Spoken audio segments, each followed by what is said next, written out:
Estamos de volta com o segundo bloco do Produtor Quer Saber, hoje apresentando o workshop de inteligência comercial realizado na semana passada pela CNA.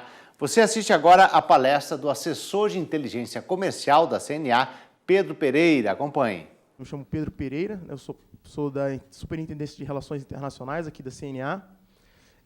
Para quem não conhece muito bem a CNA, eu sei que a gente tem vários parceiros aqui, que nós convidamos, a dedo, mas também tem alguns rostos novos. Então, a CNA ela foi fundada em 1951. Apesar da sigla CNA, é a Confederação da Agricultura e Pecuária do Brasil, e ela se tornou, nas últimas décadas, o principal fórum de debate e tomadas de decisões para o setor do agronegócio. A gente representa e defende os interesses de mais de 2 milhões de produtores rurais, sempre dependendo dos dados, entre 2 milhões e 5 milhões. Então, realmente é a voz do produtor rural aqui no Brasil, e a gente consegue também levar essa voz para diversas partes do mundo. Bom, esses 2 milhões de produtores rurais, eles são o alicerce do nosso sistema, é a base do nosso sistema, E logo acima deles, no nível municipal, nós temos cerca de 2 mil sindicatos rurais, que trabalham também representando o produtor rural nessas localidades. A nível estadual, nós temos 27 federações de agricultura e pecuária, que estão ali também atendendo aos sindicatos, atendendo aos produtores, desenvolvendo ações diretas de apoio ao produtor rural e buscando soluções para problemas diversos que a gente sabe aí que o nosso produtor encontra no dia a dia para exportar, para importar, para conseguir insumos, para conseguir permissões e licenças.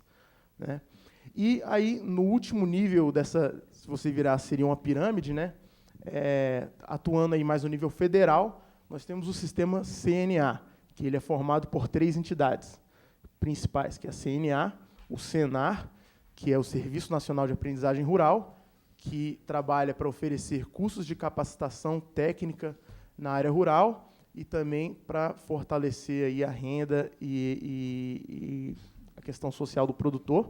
E temos o Instituto CNA, que é um instituto aqui dentro da casa, dedicado à pesquisa e projetos acadêmicos, mais voltados para a área acadêmica no campo. Então, são esses 3 principais braços aí que nós temos no nosso sistema CNA hoje.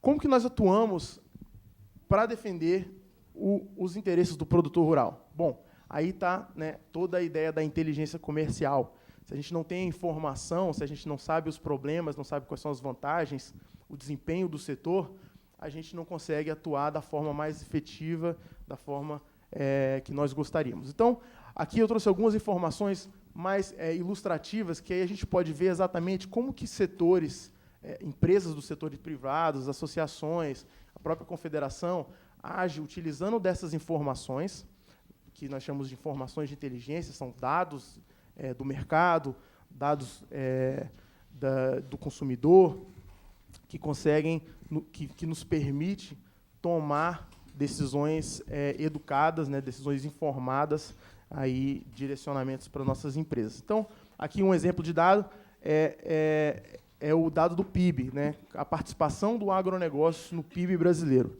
Nós temos aqui o dado de 2016, o agronegócio teve mais ou menos 23,5% de participação no PIB do Brasil. Para um setor, é uma participação muito expressiva, a gente vem aumentando essa participação ao longo dos anos, e isso também fruto de investimentos na cadeia, sempre profissionalizando, tecnificando mais a nossa área. Bom, o agronegócio também emprega, então a gente consegue ver a participação do setor na geração de empregos no nosso país. Então, aqui são dados de 2015, se eu não me engano, mas ali embaixo, 2014, que o agronegócio representa 32% dos empregos gerados no nosso Brasil, cerca de 32 milhões de trabalhadores. E aí a gente consegue ver também outros dados relacionados ao comércio exterior. Esses dados vieram do mapa, do Agrostat, que é uma base de dados que vocês vão conhecer um pouquinho mais tarde. A gente conseguiu ver aqui a liderança da CNA, que nos últimos 20 anos aí, tivemos um crescimento de quase 300%, 263% nas nossas exportações do agronegócio, passando de 23 bilhões em 1997 para 84 bilhões em 2016, foi no ano passado, com o pico aí de exportações em 2013. Outra forma que a gente pode ver esses dados é na participação do agronegócio nas exportações. Então, em 1997, nós não exportávamos muito, de modo geral, mas o agronegócio tinha uma participação relevante já aqui na nossa pauta de exportação. O ano se passou, 2013 nós tivemos aí o ano recorde de exportações, foi 41%, e aí no ano passado, devido a uma série de problemas de climáticos, a gente teve uma diminuição na nossa participação na venda, mas ainda continua uma participação muito expressiva, principalmente se nós analisarmos o agronegócio apenas como um segmento da sociedade, né? Bom, aqui também tem uma comparação dos principais produtos. Quais foram os 10 principais produtos que nós exportamos? Em 1997, o agronegócio tinha apenas 4 produtos entre os 10 mais exportados pelo Brasil. Em 2013, já passamos para 6, né? E aí, em 2016, nós assumimos a liderança da lista das principais exportações. A soja em grão foi o produto mais exportado. Todos esses são exemplos de dados que nós conseguimos aí com bases que são disponibilizadas pelo governo e por entidades internacionais, são gratuitas, na sua grande maioria, e nos ajudam a tomar decisões educadas, né, e informadas aí no direcionamento das nossas empresas e das nossas atividades. Outra coisa que nós estamos constantemente monitorando na área de inteligência, as barreiras. As dificuldades para as exportações, para o comércio de produtos do agronegócio não são poucas, né? Então, nós temos aí as mais criativas barreiras tarifárias, barreiras não tarifárias, que são as barreiras técnicas, barreiras sanitárias. Nem sempre essas medidas são justas e são embasadas em critérios científicos. Temos problemas de transporte e logística no Brasil, alta carga tributária para exportação, lentidão, às vezes, burocrática, para conseguir permissões. Então, uma série de dificuldades que nós enfrentamos no nosso dia a dia para exportar. E você ter conhecimento dessas informações, saber onde você consegue encontrá-las, com quem você conversa na hora de encontrar esses dados, é essencial para um serviço de inteligência. Bom, a inteligência nem sempre existiu na CNA, inteligência comercial, né? A inteligência sempre existiu. Mas a inteligência comercial, a área da inteligência comercial é uma área relativamente nova na CNA, assim como a Superintendência de Relações Internacionais. Foi criada em 2013, né, justamente num ano recorde de exportações, para fortalecer a presença do nosso setor no exterior, para fortalecer a renda do produtor rural e aumentar as nossas exportações. Essa área é dividida em 3 unidades. Temos a unidade de cooperação internacional, que é liderado pelo Thiago Masson, que está sentado ali atrás. Temos a área de negociações internacionais, que é liderada principalmente pela Camila. Temos a área de inteligência comercial, que é o que a gente vai focar aqui mais hoje, né? Bom, a inteligência comercial nada mais é do que o processo de coleta, organização, análise, compartilhamento e monitoramento de informações que oferecem suporte à gestão dos negócios, né? Ou seja, são dados que a gente pega, trabalha, transforma e consegue organizá-los de uma forma que os tomadores de decisão consigam entender. Nem sempre a pessoa que está tomando as decisões, que está lá na frente, é a pessoa que está mexendo com os dados, que está lá no Excel, que está lá no Stata, que está lá no SPSS, mexendo com os números. Então, assim, conseguir organizar esses dados em informações que são relevantes para o setor, para o gestor, são o coração, é o fundamento principal da inteligência comercial, né? Algumas coisas que nós monitoramos são informações estatísticas de modo geral, como nós vimos ali há pouco, dados de comércio, dados do PIB, empregos, monitoramento de mídia, para saber exatamente quais são, o que está sendo dito sobre o setor, está tendo algum conflito, está tendo algum problema, alguma barreira na União Europeia, na Austrália, nos Estados Unidos. A gente monitora a mídia, porque normalmente é o primeiro alerta aí de que alguma coisa pode acontecer, e que pode impactar aí o nosso setor. Depois temos que estudar as políticas agrícolas de diferentes países, principalmente no nosso setor. Nós sabemos que alguns dos principais produtores e exportadores do agronegócio mundial, eles possuem políticas distorsivas ao comércio, eles dão subsídios para a formação de estoques públicos, para exportação, transporte. Então, a gente tem que estar sempre estudando essas diferenças políticas, conhecendo, sabendo o que existe aí, por aí. As políticas comerciais, da mesma forma.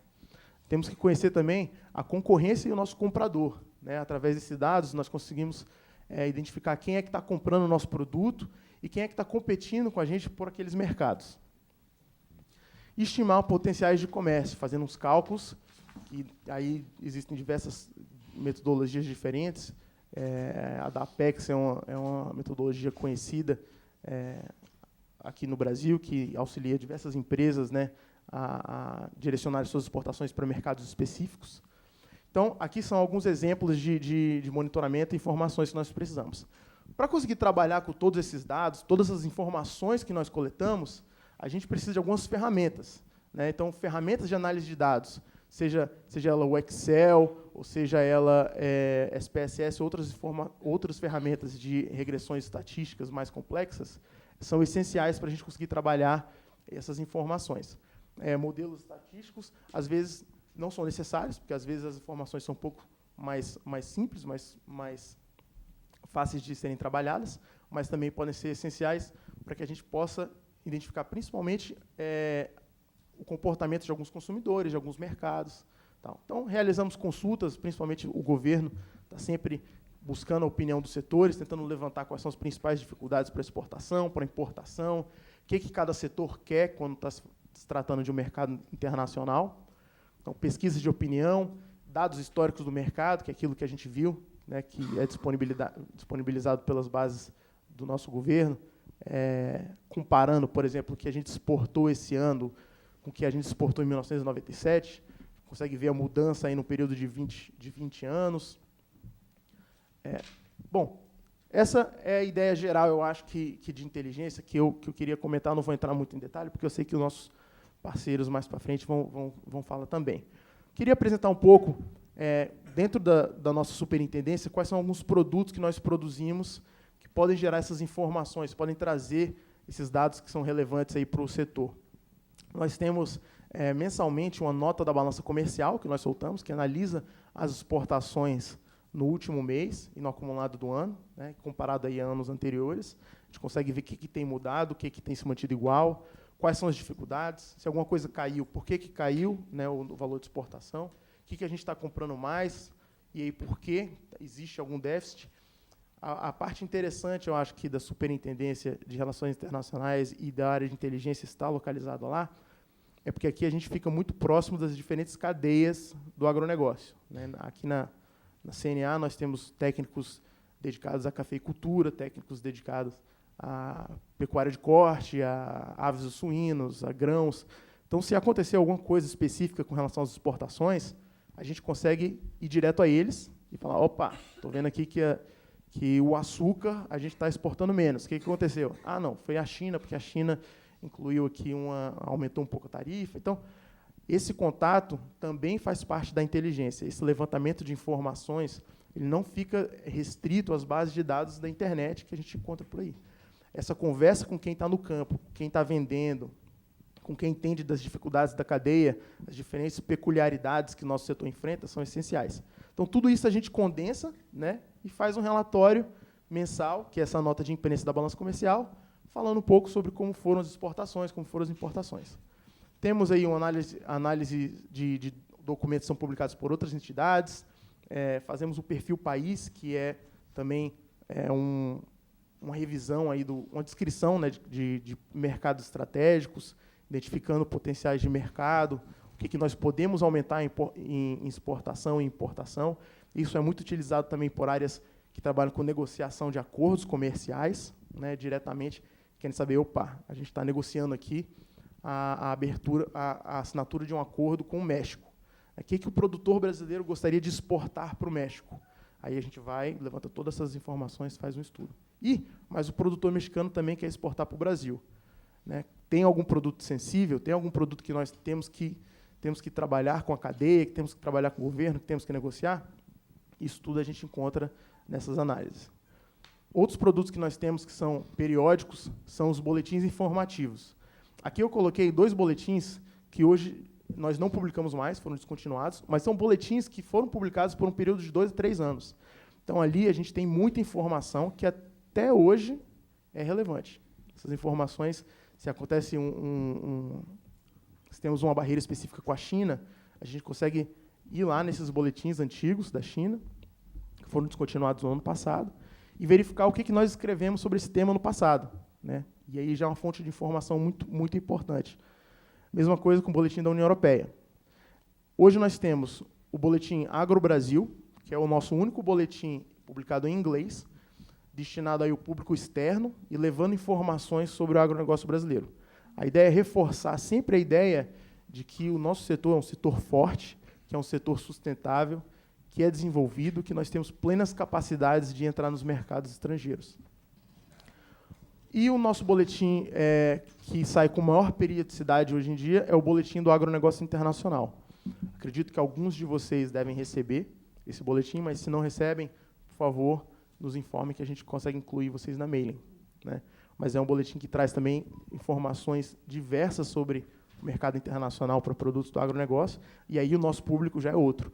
Nosso público já é o produtor e o exportador doméstico, que pretende levar o seu produto aí para mercados estrangeiros. Então, informações relevantes, notícias sobre CAMEX, notícias sobre barreiras não tarifárias, que são publicadas pelo Ministério da Agricultura, uma série de outras informações vem nesse boletim, que é bimestral.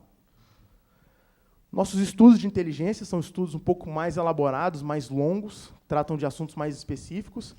No início do ano, nós publicamos o estudo Impactos da Parceria Transpacífico na Agropecuária Brasileira, analisando o TPP e, caso ele fosse ratificado e entrasse em vigor, qual seria os danos ao produtor brasileiro, quais seriam os danos aos exportadores brasileiros.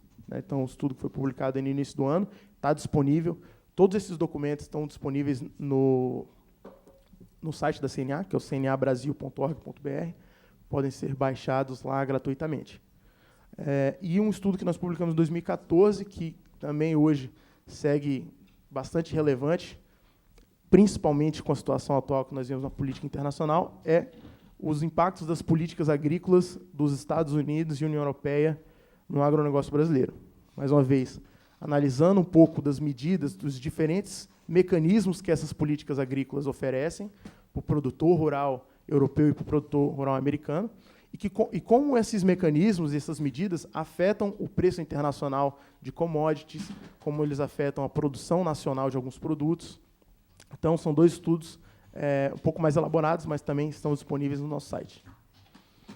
Temos também a série de estudos de picos e escaladas tarifários, que analisa aí as barreiras tarifárias aos produtos do agronegócio. Então, nós fizemos... a ideia é fazer uma série de 5 estudos. Nós fizemos já 4, que foram União Europeia, China, Japão, Estados Unidos, e, em breve, estaremos publicando também o nosso estudo sobre Coreia do Sul, analisando, mais uma vez, as barreiras e as dificuldades que os nossos exportadores enfrentam ao exportar para esses países.